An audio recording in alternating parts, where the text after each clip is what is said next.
ஓம் சாந்தி 20/8/2026 சாக்கார முரளி. இன்று சிவ பகவான் கூறுகிறார், இனிமையான குழந்தைகளே, இந்த பாவங்கள் நிறைந்த உலகத்திலிருந்து உங்களை வெளியேற்றி நிம்மதியான உலகத்திற்கு அழைத்து செல்வதற்காக தந்தை வந்திருக்கிறார். தந்தையின் மூலம் உங்களுக்கு சுகம், சாந்தி என்ற 2 பரிசுகள் கிடைக்கிறது. கேள்வி: நீங்கள் முழு உலகத்தில் உண்மையிலும் உண்மையான நன்ஸ், அதாவது கன்னியா ஸ்திரீகள். உண்மையான நன்ஸ் என்று யாரை சொல்லலாம்? பதில்: யாருடைய புத்தியில் ஒருவருடைய நினைவு இருக்குமோ அவர்கள் உண்மையான நன்ஸ் ஆவார்கள். அதாவது நன் பட் ஒன், ஒருவரை தவிர வேறு யாரும் இல்லை என்று இருப்பவர்கள். அவர்கள் தங்களை நன்ஸ் என்று சொல்லிக் கொள்ளலாம். ஆனால் அவர்களுடைய புத்தியில் ஒரு கிரைஸ்ட் மட்டுமல்ல, கிரைஸ்டையும் இறை மைந்தன் என்று சொல்வார்கள். ஆக அவர்களுடைய புத்தியில் இருவர் இருக்கிறார்கள். மேலும் உங்களுடைய புத்தியில் ஒரு தந்தை இருக்கிறார். ஆகையால் நீங்கள்தான் உண்மையிலும் உண்மையான நன்ஸாக இருக்கிறீர்கள். உங்களுக்கு தந்தையின் கட்டளை தூய்மையாக இருக்க வேண்டும் என்பதாகும். முரளியின் பாடல்: இந்த பாவ உலகத்திலிருந்து அழைத்து செல்லுங்கள் பிரபுவே. ஓம் சாந்தி. இனிமையிலும் இனிமையான ஆன்மீக குழந்தைகள், பாடலை கேட்டீர்கள். யார் கேட்டது? ஆத்மாக்கள். ஆத்மாவை பரமாத்மா என்று சொல்ல முடியாது, மனிதர்களை பகவான் என்று சொல்ல முடியாது. அதேபோல் இப்போது நீங்கள் பிராமணர்களாக இருக்கிறீர்கள். நீங்கள் இப்போது தேவதைகள் என்று சொல்லப்படுவதில்லை. இந்த விஷயங்களை மனிதர்களுக்கு புரிய வைக்க முடியாது. பகவான் தான் புரிய வைக்கிறார். மனிதர்கள் குருட்டு நம்பிக்கையினால் என்ன தோன்றுகிறதோ அதனை சொல்லிவிடுகிறார்கள். ஆன்மீக தந்தை குழந்தைகளாகிய நம்மை படிக்க வைத்துக் கொண்டிருக்கிறார் என்பதை இப்போது குழந்தைகளாகிய நீங்கள் புரிந்திருக்கிறீர்கள். தன்னை ஆத்மா என்று புரிந்து கொள்ள வேண்டும். நான் ஆத்மா, இந்த ஷரீரத்தை எடுக்கிறேன். ஆத்மாவாகிய நான் 84 பிறவிகளை எடுத்திருக்கிறேன். எப்படி எப்படி கர்மங்கள் செய்கின்றேனோ அதற்கேற்றார் ஷரீரம் கிடைக்கிறது. ஷரீரத்திலிருந்து ஆத்மா பிரிந்து சென்று விட்டால் பிறகு ஷரீரத்தின் மீது அன்பு இருக்காது. ஆத்மாவின் மீதுதான் அன்பு இருக்கும். ஆத்மாவின் மீது கூட அது ஷரீரத்தில் இருக்கும் போதுதான் அன்பு இருக்கும். உதாரணத்திற்கு, பித்ருக்களை மனிதர்கள் அழைக்கிறார்கள். அவர்களுடைய ஷரீரம் அழிந்துவிட்டது என்றாலும் அவர்களுடைய ஆத்மாவை நினைவு செய்கிறார்கள். ஆத்மாதான் அனைத்தும் செய்கிறது. ஆத்மாவில்தான் நல்ல அல்லது கெட்ட சம்ஸ்காரங்கள் இருக்கிறது. முதலில் வருவது தேக அபிமானம். பிறகு அதற்கு பின்னால் மற்ற விகாரங்கள் வருகிறது. அனைத்தையும் சேர்த்து விகாரிகள் என்று சொல்லப்படுகிறார்கள். தேகாபிமானம் வராம விகாரங்கள் இல்லை. விகாரங்கள் ஏன் வருது? தேகாபிமானத்தினால்தான். எல்லாம் சேர்த்தாதான் அவங்க விகாரிகள் அப்படின்றார். யாருக்குள் இந்த விகாரங்கள் இல்லையோ அவர்கள் நிர்விகாரிகள், அதாவது விகாரமற்றவர்கள் என்று சொல்லுகிறார்கள். பாரதத்தில் தேவி தேவதைகள் இருந்தபோது அவர்களுக்குள் தெய்வீக குணங்கள் இருந்தது என்பதை புரிந்திருக்கிறீர்கள்.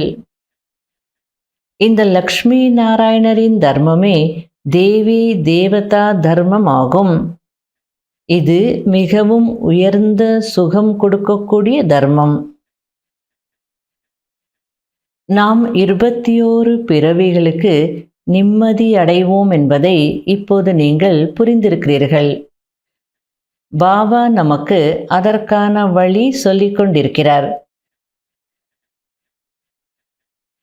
நாம் இப்போது தூய்மையற்றவர்களாக இருக்கிறோம். ஆகையால் அமைதியற்றவர்களாக, துக்கம் மிக்கவர்களாக இருக்கிறோம் என்பதை நீங்கள் புரிந்திருக்கிறீர்கள். ஆக இப்போது குழந்தைகளாகிய உங்களுடைய புத்தியில் முதல் இடை கடை ஞானம் இருக்கிறது. இந்த விஷயங்களை மனிதர்கள் புரிந்து கொள்வதில்லை. அவர்கள் வெறும் கதைகளை சொல்லிக் கொண்டே இருப்பார்கள்.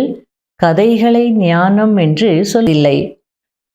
அதன் மூலம் மனிதர்கள் சத்கதி அடைய முடியாது. ஞானத்தின் மூலம் சத்கதி கிடைக்கிறது. ஞானத்தை கொடுப்பவர் ஒரு தந்தை, வேறு யாரும் இல்லை. பகவான் தான் வந்து பக்தர்களை காப்பாற்றுகிறார். மனிதர்கள் மனிதர்களை காப்பாற்ற முடியாது. ஷிவ் பாபா அனைத்து குழந்தைகளுக்கும் ஆஸ்தி கொடுக்கிறார். அவர் தந்தையாகவும் ஆசிரியராகவும் சத்குருவாகவும் இருக்கிறார். வக்கீலாகவும் இருக்கிறார். பேரிஸ்டராகவும் இருக்கிறார். அதாவது லாயர், பேரிஸ்டர், அட்வொகேட் அப்படின்னு நிறைய வார்த்தைகள் இருக்குது. கொஞ்சம் கொஞ்சம் தான் வித்தியாசம். எல்லாருமே வக்கீலுங்க தான். பேரிஸ்டர்ன்றது கூட ஒரு வகை வழக்கறிஞர் தான். அதாவது நீதிமன்றங்களில் வாதாடுறது, சட்ட ஆலோசனை வழங்குறதுலலாம் நிபுணர்களாக இருப்பாங்க. ஆகையால பாபா நான் வக்கீலாகவும் பேரிஸ்டராகவும் இருக்கிறேன் அப்படின்றார். ஏனென்றால் தண்டனையிலிருந்து விடுவிக்கக்கூடியவராக இருக்கிறார். சத்யுகத்தில் யாரும் சிறைச்சாலைக்கு செல்ல மாட்டார்கள். தந்தை அனைவரையும் சிறையிலிருந்து விடுவிக்கிறார். குழந்தைகளின் உயர்ந்த ஆசைகள் அனைத்தும் நிறைவேறுகிறது. ராவணன் மூலம் அசுத்த ஆசைகள் நிறைவேறுகிறது. தந்தையின் மூலம் சுத்தமான ஆசைகள் நிறைவேறுகிறது. சுத்தமான ஆசைகள் நிறைவேறுவதின் மூலம் நீங்கள் சதா சுகம் நிறைந்தவர்களாக ஆகிவிடுகிறீர்கள். அசுத்தமான ஆசைகள் என்றால் தூய்மையற்றவர்களாக, விகாரிகளாக ஆகுவதாகும். அடுத்தது பாபா பகவானை எல்லாம் அறிந்தவர் என்று சொல்கிறார்கள். அவர் நம்முடைய மனதின் அனைத்து விஷயங்களையும் அறிந்தவர் என்று நினைக்கிறார்கள். ஆனால் தந்தை எனக்கு தெரியாது என்கிறார். ஒவ்வொருவருடைய மனதிலும் என்ன இருக்கிறது என்று தெரிந்து கொள்ள வேண்டிய அவசியம் எனக்கு என்ன இருக்கிறது?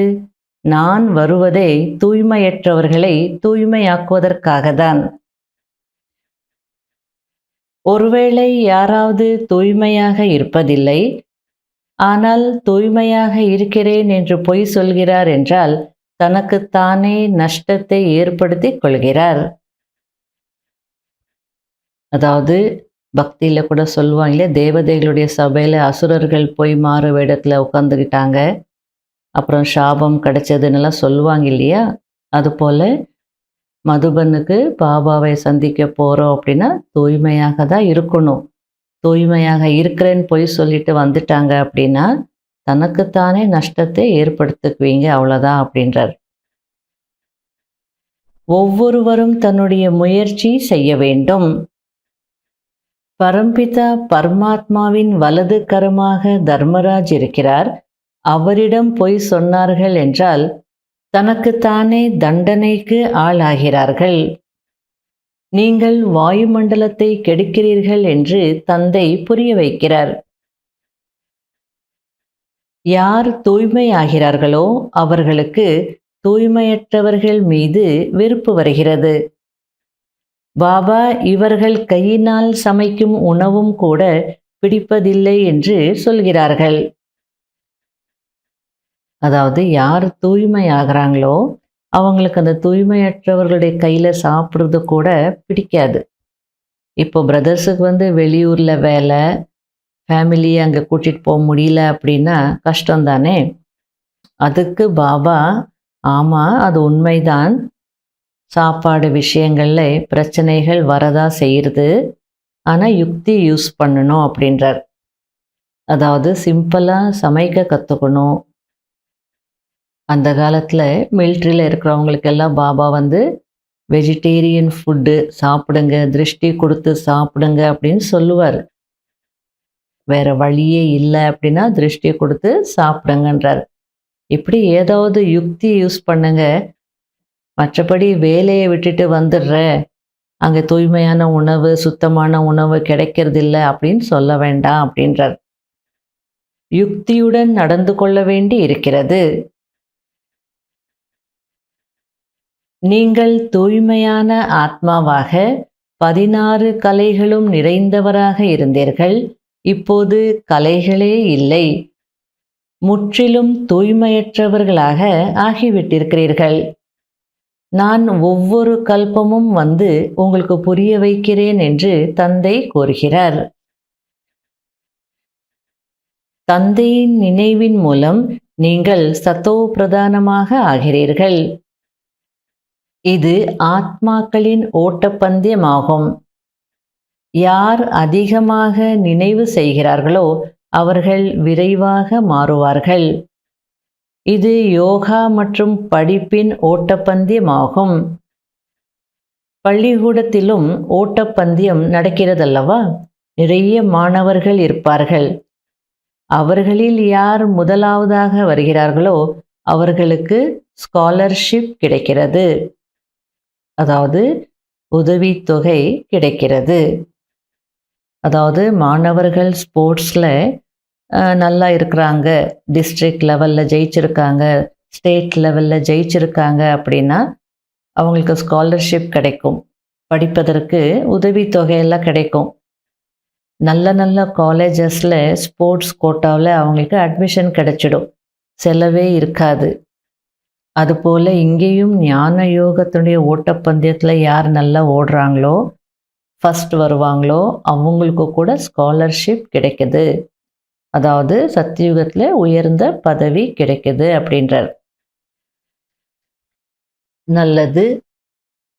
இனிமையிலும் இனிமையான தேடி கண்டெடுக்கப்பட்ட செல்ல குழந்தைகளுக்கு மாத்பிதா பாப் தாதாவின் அன்பு நினைவுகள் மற்றும் குட் மார்னிங். ஆன்மீக குழந்தைகளுக்கு ஆன்மீக தந்தையின் நமஸ்காரம். கடைபிடிக்க வேண்டிய முக்கியமான சாராம்சம். முதல் பாயிண்ட், இப்போது அசுத்த ஆசைகளை தியாகம் செய்து சுத்த ஆசைகளை வைக்க வேண்டும்.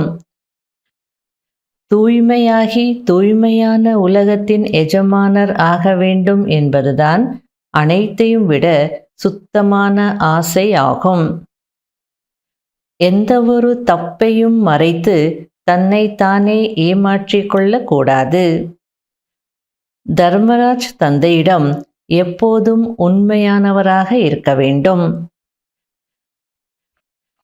இரண்டாவது பாயிண்ட், ஞான சிதையில் அமர்ந்து இந்த படிப்பின் ஓட்டப்பந்தயத்தில் ஓடி எதிர்கால புதிய உலகத்தில் உயர்ந்த பதவி அடைய வேண்டும். யோக அக்னியின் மூலம் பாவங்களின் கணக்கை எரித்துவிட வேண்டும். வரதானம், புத்தியின் அன்பை ஒரு அன்பானவரிடம், அதாவது இறைவனிடம் மட்டும் ஈடுபடுத்தி எப்போதும் அவர் நேரில் இருப்பதாக அனுபவம் செய்யக்கூடிய வெற்றி ரத்தினம் ஆகுங்கள். அன்பு புத்தி என்றால் புத்தியின் ஆன்மீக ஈடுபாடு ஒரே ஒரு அன்பானவருடன் மட்டும் இணைந்திருக்க வேண்டும். யாருக்கு அந்த ஒருவருடன் மட்டும் அன்பு இருக்கிறதோ அவர்களுக்கு வேறு எந்த ஒரு மனிதர் மீதோ அல்லது வைபவங்கள் மீதோ அன்பு இணைய முடியாது. அவர்கள் போதும் பாப் தாதாவை தனக்கு முன்னால் இருப்பதாகவே அனுபவம் செய்வார்கள். அவர்களுடைய மனதில் கூட ஸ்ரீமத்திற்கு முரணான வீண் எண்ணங்களோ அல்லது விகார எண்ணங்களோ வர முடியாது. அவர்களுடைய வாயிலிருந்தும் இதயத்தில் இருந்தும் உன் கூடவே உண்பேன், உன்னுடன்தான் அமர்வேன், உன்னுடன்தான் அனைத்து உறவுகளையும் கட்டி காப்பேன் என்ற வார்த்தைகள் வெளிப்படும். அப்படிப்பட்ட சதா அன்பு புத்தி உடையல்தான் வெற்றி ரத்தினங்களாக ஆகிறார்கள். ஸ்லோகன்: வேண்டும் வேண்டும் என்ற எண்ணம் வருவதும் கூட ஒரு ராயல் ரூப பிச்சை எடுப்பதாகும். அவ்யக்த சமிகை. சங்கம யுகத்தில் பாப்தாதா அனைத்து குழந்தைகளுக்கும் கொடுத்த முதல் விரதம் முழுமையாக தூய்மையானவர் ஆகுக என்பதாகும். இந்த தூய்மையின் விரதம் என்பது வெறும் பிரம்மச்சரிய விரதம் மட்டுமல்ல, மாறாக பிரம்மா தந்தைக்கு சமமாக ஒவ்வொரு செயலிலும் கர்மயோகி வாழ்க்கையின் அனுபவம் ஏற்பட வேண்டும். இதுதான் பிரம்மச்சாரியில் இருந்து பிரம்மாச்சாரி என்று சொல்லப்படுகிறது. அதாவது முதல்ல பிரம்மச்சரியத்தை கடைப்பிடிக்கணும், அதுக்கப்புறம் பிரம்மாச்சாரி, அதாவது பிரம்மா தந்தையை பின்பற்றக்கூடியவர்களாக ஆகணும். ஒவ்வொரு சொல்லிலும் தூய்மையின் அதிர்வலைகள் நிரம்பி இருக்கணும். ஒவ்வொரு எண்ணத்திலும் தூய்மையின் மகத்துவம் இருக்கணும். ஒரு எண்ணத்தையும் வேஸ்ட் பண்ணக்கூடாது. ஒவ்வொரு செயலிலும் கர்மயோக வாழ்க்கையின் அனுபவம் ஆகணும். இப்படிப்பட்டவர்களை தான் பிரம்மச்சாரியிலிருந்து பிரம்மாச்சாரி என்று சொல்லப்படுகிறது அப்படின்றார். அதாவது பிரம்மா பாபாவின் வழியை பின்பற்றக்கூடியவர்கள். பிரம்மச்சாரியிலிருந்து பிரம்மா பாபாவின் வழியை பின்பற்றக்கூடியவர்கள். ஓம் சாந்தி.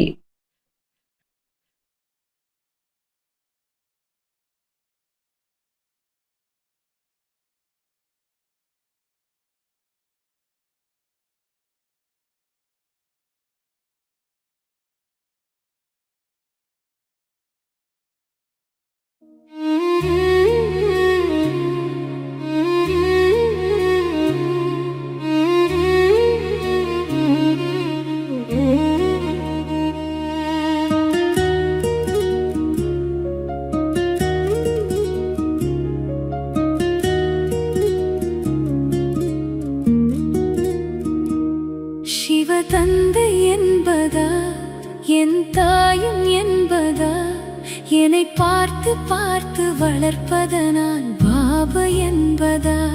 சிவ தந்தை என்பதா என் தாயும் என்பதா, என்னை பார்த்து பார்த்து வளர்ப்பதனால் பாபா என்பதா. உன்னை கடவுள் என்பதா, கருணை வடிவம் என்பதா. உன்னை கடவுள்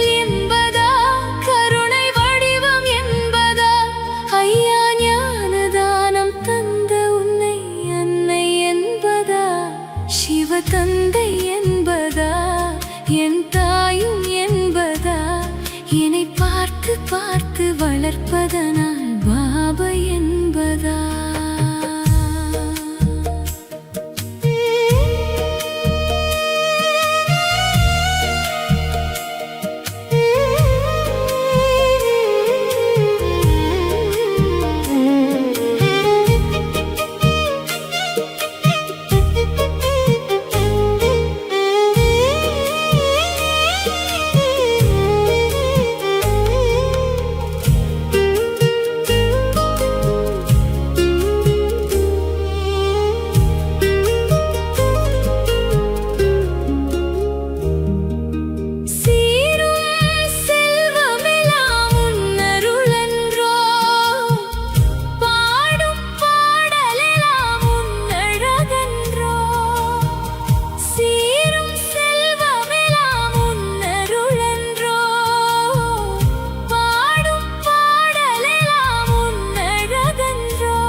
சிவதந்தை என்பதா என் தாயும் என்பதா என்னை பார்த்து பார்த்து வளர்ப்பதனால் பாபா என்பதா